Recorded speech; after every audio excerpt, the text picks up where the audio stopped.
Ibinunyag ng Department of the Interior and Local Government o DILG na ginagamit umano ngayon ng mga POGO operators ang mga resort at restaurant para gawin ang kanilang iligal na negosyo. Ito'y sa gitna naman ng nalalapit na deadline sa buwan ng Disyembre para sa pairaling POGO ban. Mean Corvera sa balita.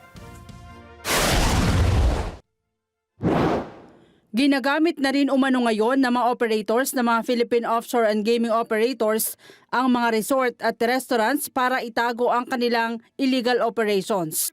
Ayon kay DILG Secretary John Vic Remulla, ang mga POGO operators nagtatayo ng mga resort at restaurants para maipagpatuloy ang kanilang operasyon.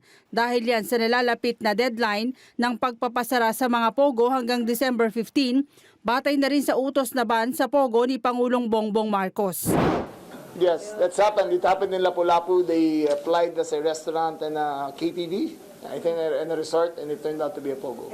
Inihalimbawa ni Remulla ang ni-raid na restaurant bar sa Lapu-Lapu sa Cebu kung saan naaresto ang may 100 at 30 mga dayuhan na hinihinalang sangkot sa POGO Scam Farm. Sabi ng kalihim, iniimbestigahan nila ang issue. Pero umapila siya sa mga local government units na bantayan ang mga restaurants, KTV bar o mga hotels dahil baka nagagamit na rin sa guerrilla operations ng mga POGO. Dapat regularin niya ang ginagawang inspeksyon para hindi mapalusutan ng mga illegal POGO operations. We will inspect all the 100 plus from December 15 up to December 31 to make sure they are closed.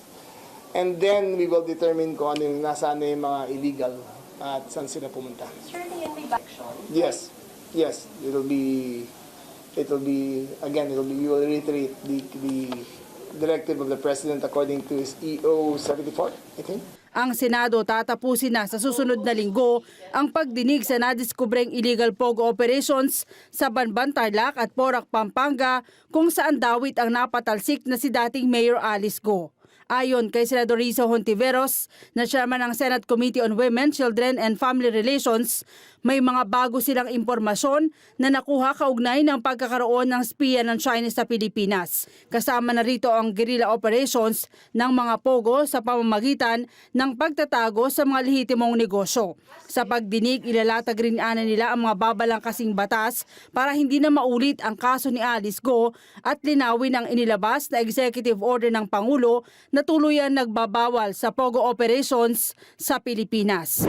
Nagpapasalamat ko yung layunin ng EO na yan, lalo na at napaka-importante yung pagsasagawa ng just transition, ang mga alternatibong trabaho at hanap buhay sa mga Pilipinong napilitang makipagsapalaran sa mga POGO. Pero may mga importanteng malalabo pa o outright loopholes pa dun sa EO. At napaka-importante, yung mga economic zones tulad ng CEZA, APECO, na papayagan ba magpatuloy ang POGO doon dahil nagkakataong wala sila sa ilalim ng jurisdiction ng PAGCOR.